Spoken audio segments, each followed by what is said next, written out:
Let me pose a question we never heard growing up. Is the school system truly designed for everyone? Or are we trying to mold everyone into the same shape, then blaming them when they struggle? Stay still. Be silent. Memorize this information. Take this examination. Pass or fail. That's how it goes. But what happens to the child who learns through movement? What about the teenager working night shifts to support their family? What about the student facing anxiety, depression, or trauma, yet still showing up? What about the creative thinker who sees the world in colors instead of multiple choice options? We claim everyone deserves an education, but do we truly mean it? Or are we saying everyone deserves our specific version of education? Some students do not drop out due to inability. They leave because they are completely worn out, exhausted from attempting to fit into a system never shaped for their experiences. Traditional schooling originated in the industrial era. Rows of desks, rings of bells, uniform tempos.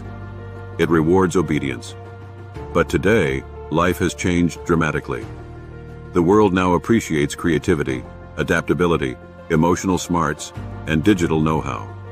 Why then do we continue using one narrow measure to assess intelligence?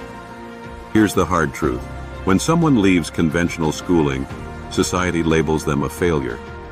Yet when someone flourishes on a different path, we call them extraordinary. Why is it that resilience is admired only after one's success?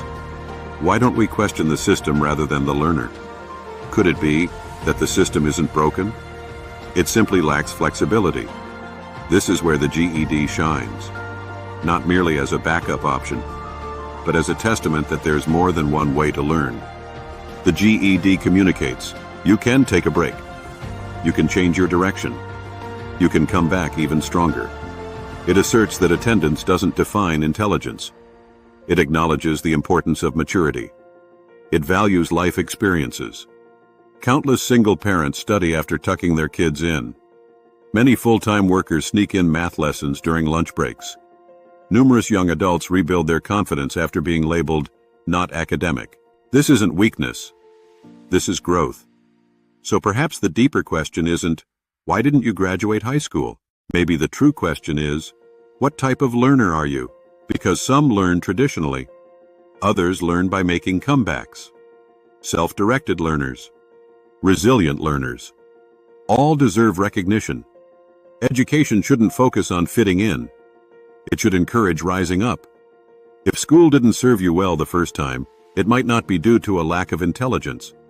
Perhaps it simply wasn't crafted with you in mind. And that's not a sign of falling behind. It signifies being different. And different isn't a deficiency. It's a strength. If school didn't work for you initially, it might not be because you weren't smart. Maybe it just wasn't tailored for you. And that doesn't mean you're falling behind. It makes you unique. And unique is strong. If this message resonates with you, don't keep it to yourself. Like this video. Share it with those who need to hear this. Tell us your story in the comments because your voice is significant. And subscribe to Smart Kid Concepts for more genuine discussions about education, growth, and fresh starts. Education should empower individuals, not restrict them.